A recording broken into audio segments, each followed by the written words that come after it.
Hello there, welcome to Planet America. Coming to you from the Situation Room, I'm John Barron. And I'm Licciardello, and once again, we have a situation. I want to make a deal with Iran. If I can make a deal with Iran, I'll be very happy. There is no evidence that the Iranians have made a strategic decision to give up nuclear weapons, and they may be leading him down that garden path again. Former Trump advisor John Bolton not impressed with Trump's olive branch to Iran. Ambassador Bolton will be joining us shortly, but first... It's not unusual for American presidents to accept gifts from foreign countries. The resolute desk, behind which most presidents, including Donald Trump, sit, was a gift to President Rutherford B. Hayes from Queen Victoria in 1880. Theodore Roosevelt got a zebra and a lion from Ethiopia, and more recently, Barack Obama was given a gold and gem-encrusted sword from Saudi Arabia. But this is next level. Trump administration is preparing to accept a luxury jet, what may be the most valuable gift ever given to the United States by a foreign government. This jumbo jet belonging to the Qatari royal family is worth around $400 million before upgrades necessary for it to serve as Air Force One, which will include defence and communication systems. President Trump toured the new plane this past February while it was parked here at the West Palm Beach International Airport, calling it, quote, a flying palace. The current Air Force One fleet dates back to 1990, the next generation being built by Boeing, riddled with years of delay and cost overruns. And President Trump has been very critical of the cost of Boeing's Air Force One program. He was complaining about it back in 2016 before he took office for the first time. Going to be over $4 billion is for Air Force One program, and I think it's ridiculous. So he's had a bee in his bonnet for some time about this, and he wants a new plane. Yeah, but I do want to defend Trump here, just before we give him a big kick, and say he is absolutely right about Boeing. He was talking in that clip about it costing, what, $4 billion for 2 Boeing jets in 2016? We're now talking about an upgrade jet costing a bit more than $400 million in 2025. That's a lot cheaper.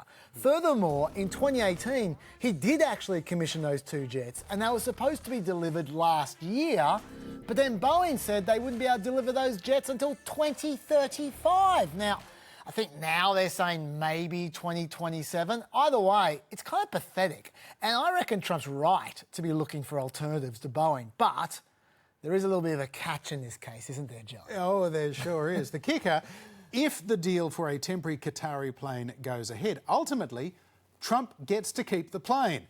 This is despite laws that prevent the president from accepting gifts worth more than $375. If it's worth more than $375, it either goes straight to the National Archive, or the president does have the option to keep that gift if they pay market price for it. And yes, Trump could afford to pay $400 million for that Qatari plane, but don't worry, that's not going to be necessary. While it's being loaned to the US government, it's actually being donated by the Qataris to Trump's Presidential Library Foundation, meaning, in theory at least, he can keep using it as long as he likes after he leaves office before it goes on display in the as yet unbuilt Trump Presidential Museum. And it all raises a bunch of important questions. Principally, what is in it for the Qataris? Well, Attorney General Pam Bondi has given this deal the all clear already. And I'm sure it's just a coincidence that before returning to government, Pam Bondi lobbied Congress on behalf of Qatar. They paid her $115,000 a month. It does all look a little bit dodgy, Chaz. Too dodgy even for the informal Trump advisor and conspiracy theorist Laura Loomer, who tweeted this week, "We cannot accept a $400 million gift from jihadists in suits. I'm so disappointed." Now, you might be wondering how even a Qatari lobbyist could justify this blatant payola. Well, the White House says that it isn't a bribe because the gift isn't conditioned on any official act. And look, legally, they're right about that. Maybe not ethically right, but legally they're right. Besides, it's not just bribes that are banned by the Constitution. The Constitution explicitly says no person holding any office shall, without the consent of Congress, accept any present from any king, prince or foreign state. But the DOJ also notes the Constitution says no person shall accept a present. And in this case, it's not being given to a person. It's been given first to the US Air Force and then to the Trump Library Foundation. So that is an extremely dubious technicality, given a person will presumably be flying on that plane a lot. At least that's what we're all assuming. But Trump says no, he's not going to be using it afterwards. Do you plan to use the plane after you leave office? No, I don't. No, it would go directly to the library after I leave office. I wouldn't be using it. No. Big library. But if Trump's telling the truth there and it is going to just stay in the library, then the gift is legal. It's just a question of whether people believe him. You decide for yourself. But we should say, if this negative publicity does continue, Trump could yet refuse the gift or just simply pay for it like the law suggests you should. Qatar's media attaché is still saying the matter remains under review by the respective legal departments and no decision has been made. The broader issue, though, is that Trump has way more lucrative and worrying conflicts of interest right now than just a massive plane bribe. In the Middle East alone, the Trump family's also planning a multi-billion-dollar Trump-branded golf club in Qatar, a billion-dollar Trump hotel in Dubai, and another Trump tower in Saudi Arabia. Not to mention the $2 billion that Abu Dhabi put into the stablecoin offered by World Liberty Financial, which is a Trump family-affiliated crypto fund. And it's not just the Middle East getting involved in the bribe fest. In the past few weeks, Trump's been promoting what he calls the most exclusive invitation in the world.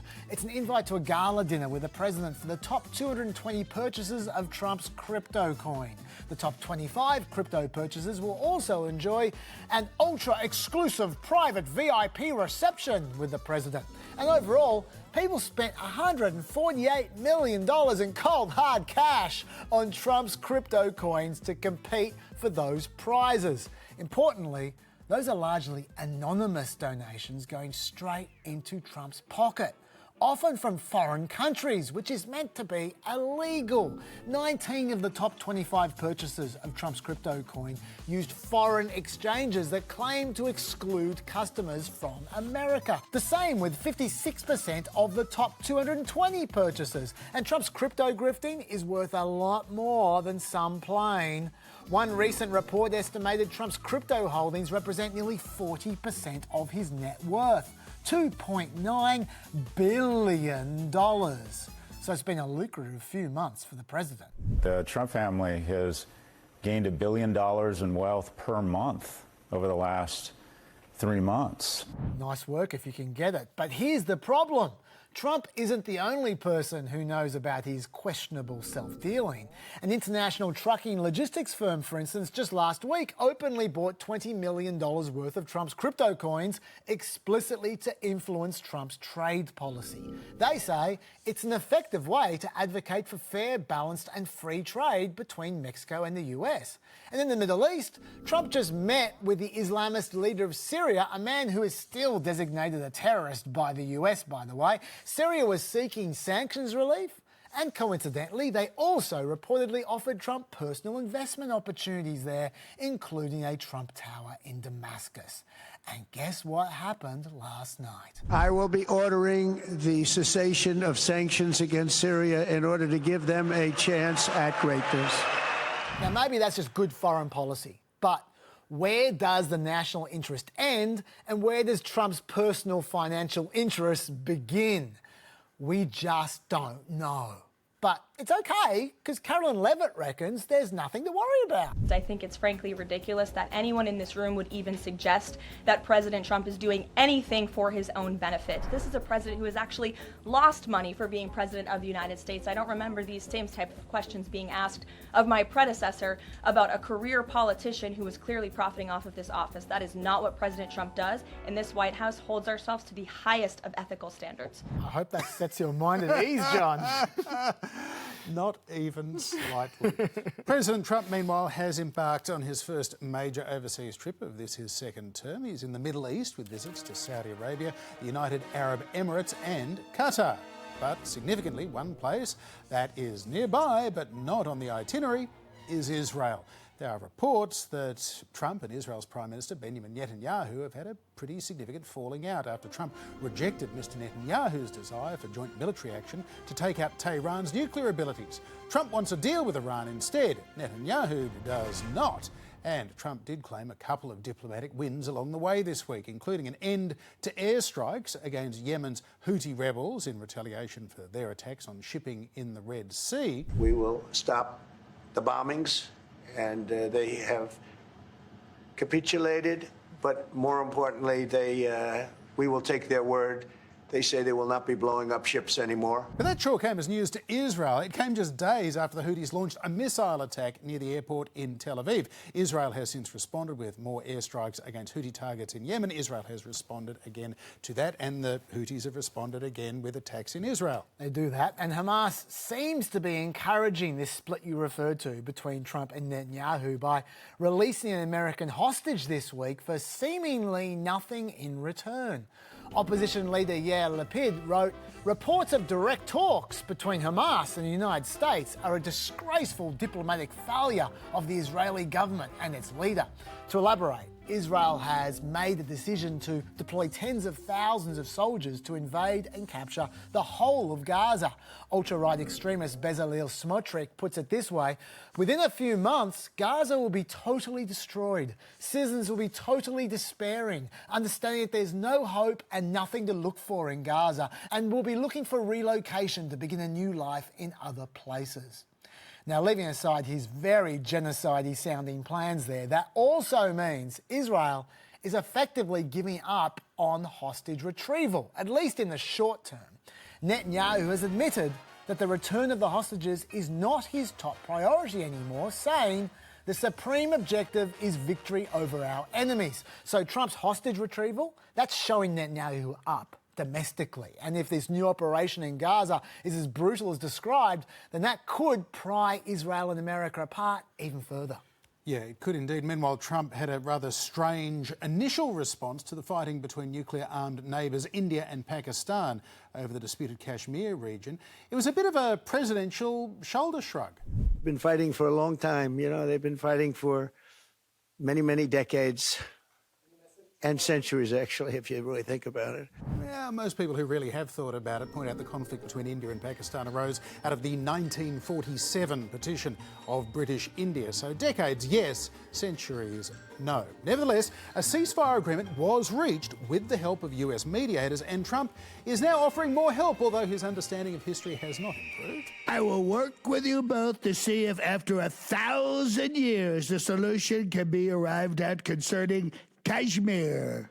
1,000 years, Chaz. President Trump also used his social media platform this week to declare, instead of talking about a ceasefire with Ukraine, Russian President Vladimir Putin wants to negotiate a possible end to the bloodbath, while adding, "I'm starting to doubt that Ukraine will make a deal with Putin." Ukraine's Volodymyr Zelensky then took to Twitter to say, "We await a full and lasting ceasefire starting from tomorrow to provide the necessary basis for diplomacy." But then, maybe surprisingly, he threw down the gauntlet, declaring, "I will be waiting for Putin in Turkey on Thursday." And President Trump said, well, he could pop over to Istanbul for some talks as well, but presidential level talks are looking not at all likely at this point. They are not, although I reckon Zelensky played this pretty well, actually, because look at how that last Zelensky tweet of yours ended, John. "I hope that this time the Russians will not look for excuses." Sure enough, 24 hours later, the Russian media is filled with various excuses for why Putin will not be attending the talks. At some point in time, Trump's going to tire of this game playing from Putin, and Zelensky is making sure that Trump doesn't miss one bit of it. No, it seems that way. Meanwhile, back in the Middle East, the last known living American being held hostage by Hamas was released yesterday. This is Idan Alexander, who spent 18 months as a hostage of Hamas in Gaza. The dual Israeli-American citizen was freed after indirect talks between the US envoy for everything, Steve Witkoff, and Hamas representatives in Egypt. Talks which, as you mentioned, Chaz, did not include Israel. In Saudi Arabia, as well as announcing an end to sanctions against Syria, President Trump also offered both threats and an olive branch to Iran, presenting them with what he called a new path. If I can make a deal with Iran, I'll be very happy. If we're going to make your region and the world a safer place. But if Iran's leadership rejects this olive branch and continues to attack their neighbors, then we will have no choice but to inflict massive maximum pressure. For more, we're joined by the former US ambassador to the United Nations and national security advisor to Donald Trump in his first term, John Bolton, who was instrumental in Trump's exit from the 2015 Iran nuclear agreement. Ambassador Bolton, welcome to Planet America's Situation Room. First, can we get your reaction to this renewed outreach from the president towards both Iran and Syria? Well, I think a lot of this has to do with Steve Witkoff, his negotiator, who I think is very naive and inexperienced in dealing with Iran. I think the suspension of hostilities with the Houthis may have a connection there as well. There is no evidence that the Iranians have made a strategic decision to give up nuclear weapons. They're in deep trouble now with the pounding that their terrorist proxies have taken, the fall of the Assad regime in Syria, the damage that Israel did in October to their ballistic missile program. So they'd like nothing better than long, protracted negotiations that they hope would stop Israel from taking military action against their program. So look, back in 2018, when Trump withdrew from the deal, he talked about the possibility of making an even bigger deal covering not just the nuclear, but the ballistic missile and terrorist activities of Iran, and they may be leading him down that garden path again. Ambassador, do you think ending sanctions against Syria was reasonable, or do you think it might be seen as Trump responding to his own personal financial interests? I don't think at this point it makes sense to eliminate what he appears to have said, eliminate all the sanctions against Syria. I think the regime still has to prove that it's no longer a terrorist organization. It was once the al-Nusra Front before it became Hayat al-Tahrir al-Sham. And I just think that their actions against the Druze, against the Alawites, are still troubling. I think there's a lot they could have done in Syria to prove their bona fides. They could have given us all the information on American terrorists and others that the Assad regime held. They could have opened up all of the Assad regime's chemical weapons facilities and perhaps biological weapons as well. So I think this is premature and a little hard to justify, particularly given Israeli concerns about what's going on in Syria, and coupled with the Israelis being left holding the bag on the Houthi terrorists in Yemen. In your view, does President Trump wanting to accept a $400 million gift of a 747 from the Qatari royal family present to you any ethical or indeed national security concerns? Well, you know, on the Qatari 747, a lot of strong Trump supporters, Rand Paul in the Senate, even Laura Loomer, who's I won't describe her, but to say she's got some strange opinions, have been saying that this is not a good look for Trump. And so when it's his own political allies complaining, I think that's something he may pay attention to. In terms of the plane itself, the work that would need to be done to bring it up to Air Force One standards is just unbelievable. I mean, people look at the pictures of the inside of the Qatari plane, they call it the Flying Palace. That's not what Air Force One is. I can say this as a former passenger. It's a flying office, and a very well-defended flying office, too. But you've got to worry about the communications. You've got to worry about the security. And obviously, the president's frustrated. The new planes haven't arrived, but I don't think there's any good reason to take this 747. I'm not casting aspersions on the Qataris, but look at the questions it's raised just in the past few days. I'm not sure this is worth it for either side of this transaction. So with this outreach to various enemies of Israel, the Iranians, the Syrians, the Houthi rebels in Yemen, we're hearing these reports of a rift between Trump and Netanyahu. What do you think the state of that relationship is? Well, I think it may be too soon to characterize it that way, but there's one other factor, the release yesterday of the remaining living American hostage, which apparently was negotiated without Israeli involvement. So that's another kind of separate, it's not peace with Hamas, but a separate deal that left Israel out. I think people, and I've been saying this for some time, who thought that Trump was automatic support for whatever Israel wants to do based on his performance in the first term were wrong. He does not have a good personal relationship with Netanyahu. And since Trump sees the whole world as what's through the prism of a personal relationship, that's not good news. In the first term, the political consequences of support for Israel were very beneficial to Trump among the evangelical Christians in America in particular. And this could be another sign that Trump really realizes he's not running for a third term. So he doesn't have to face the voters again. And therefore, that political guardrail that constrained him during his first term may not be there for the rest of the second term. Ambassador, I know you're no fan of Hamas, but how do you feel about Israel cutting off aid to Gaza for the last 2 months and Israel's proposed seizing of Gaza now? I think the assistance has to go back in, but you know, one of the sad realities of much of the aid sent into Gaza before October the 7th and after October the 7th was that Hamas controlled the distribution of the aid once it got into the Gaza Strip. And like Saddam Hussein's control over the oil for food program after the first Gulf War, it allowed this fanatic religious extremist group of authoritarians to exercise control over the civilian population of the Gaza Strip, as Saddam did over the population of Iraq under the oil for food program.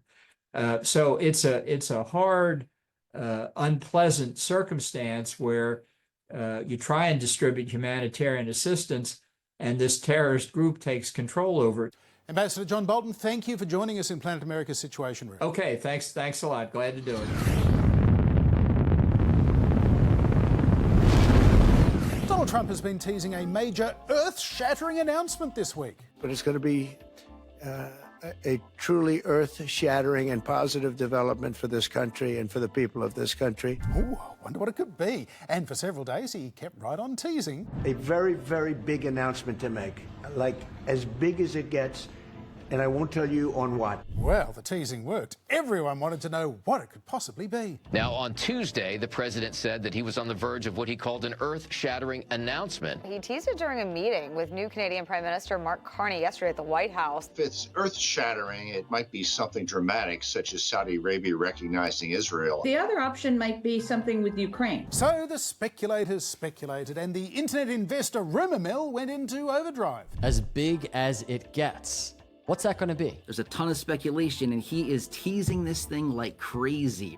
Yeah, but it turns out that most of the speculation was completely wrong, because in the end, Trump's earth-shattering announcement was kind of a rehash of a policy from 2020 aimed at reducing prescription drug prices. The president does claim this new executive order will cut pharmaceutical costs almost immediately by 30 to 80% and save trillions of dollars. Trillions, I tell you. He wants drug companies to match the lowest prices negotiated by foreign governments, giving America most favoured nations pricing.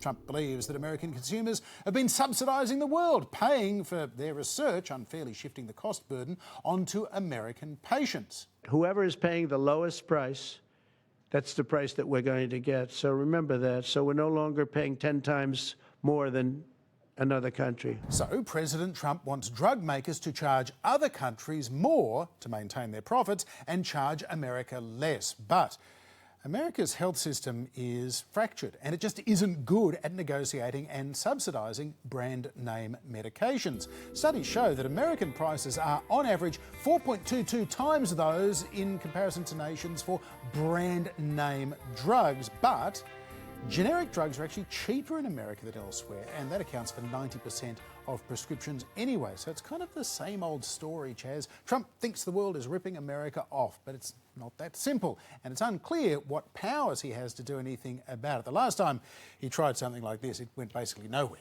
That is true. Although I do think he is right that American taxpayers have been ripped off, sometimes at the very least, just not by foreign countries. It's by their own representatives. In particular, back in 2003, when George W. Bush's Medicare law banned Medicare from negotiating drug prices with pharmaceutical companies. They just had to take whatever the pharma companies dished out. That forced Americans to pay much higher brand-name drug prices until 2022, when under the Inflation Reduction Act, Medicare was finally empowered to negotiate prices, but only for a few widely prescribed drugs per year. In 2026, it'll be 10 drugs. In 2027, it'll be 15 more drugs, and so on. But Trump's people are saying that even after the prices have been negotiated down, they still end up over 200% higher than what many foreign countries pay. So what Trump's proposing could actually go much further than what Biden achieved. We're talking cheaper prices for more drugs, which is why some Democrats, such as Ro Khanna, support Trump's executive order. In fact, Khanna said he'll introduce Trump's executive order exactly as written as legislation. And he called for Republican co-sponsors of that legislation. Good luck to Khanna there, because the White House already asked congressional Republicans to include this idea in their mega budget bill. Republicans generally aren't big fans of price controls, you see. They call them socialism when they aren't Trump's idea, at least. But Trump's problem is that this policy isn't something you can really execute without Congress. The executive order doesn't even really try. It just asks the Secretary of Health to propose a rulemaking plan that will achieve all this somehow. Over to you, RFK. That, of course, would be when the courts will step in and say, you can't do this without legislation, because the Supreme Court has basically made these kinds of massive agency actions impossible in the last few years. And by the way, even if this did somehow happen, John, it's incredibly easy for the pharmaceutical companies to game these kinds of rules. They're tying American prices to the cheapest overseas prices, right? Well, rather than driving US prices lower, drug companies can just create the appearance of higher prices overseas by agreeing to impose confidential rebates, which, by the way, already exist. So, for instance, if I'm charging America $100 a pop, but charging John here $10 a pop, I could say, I'm charging you $100 from now on, but I'll give you a secret $90 rebate. Nice. That way, nothing actually changes. Now, the US government might try to compel drug companies to disclose those rebates, but that would break foreign confidentiality laws. Having said all that, there was one interesting provision in this executive order that most people have not noticed. It's just snuck in there. If the prices aren't low enough, this executive order does encourage the importation of prescription drugs on a case-by-case basis from developed nations with low-cost prescription drugs. And importing cheap drugs from places like Canada or Europe or Australia is something that health activists have been talking about in America for decades. So, if Trump is really serious, he could have the tools here to at least do something about drug prices. Of course, that's assuming he's more interested in the reality of lower prices than just the announcement, which remains to be seen. Pity he imposed all those tariffs on everybody. That's going to bump up the prices as well. As toy makers warn that Trump's tariffs may increase the price of toys, Trump has mounted an unexpected defence, saying that kids should have fewer dolls. I don't think a beautiful baby girl that's 11 years old needs to have 30 dolls. They don't need to have 30 dolls. They can have 3. They don't need to have 250 pencils. They can have 5. So Trump gets a $400 million plane, but the kids can only have 5 pencils. And as for the dolls, didn't they write a Broadway musical about that? Get out of the way! Move it! What's a 9-year-old girl want more than all of the world? You know that she wants to have 30 dolls. Could be a boy or a lass walking around with their cash. I'll make sure they can't have too many dolls. They can have 5, 6, or 7, but I draw the line at 11, 'cause kids today all got too many dolls. Call it sad, call it funny. Americans won't have any money to buy their kids any more than 2 dolls, 2 dolls, 2 dolls. Put a sock in it, would you? Trump should put that on at the Kennedy Center. That's good. That's it for another trip to Planet America. We'll see you back here next Wednesday night at 9 p.m. And catch our weekend edition on ABC News on Friday at 8 p.m. See you then.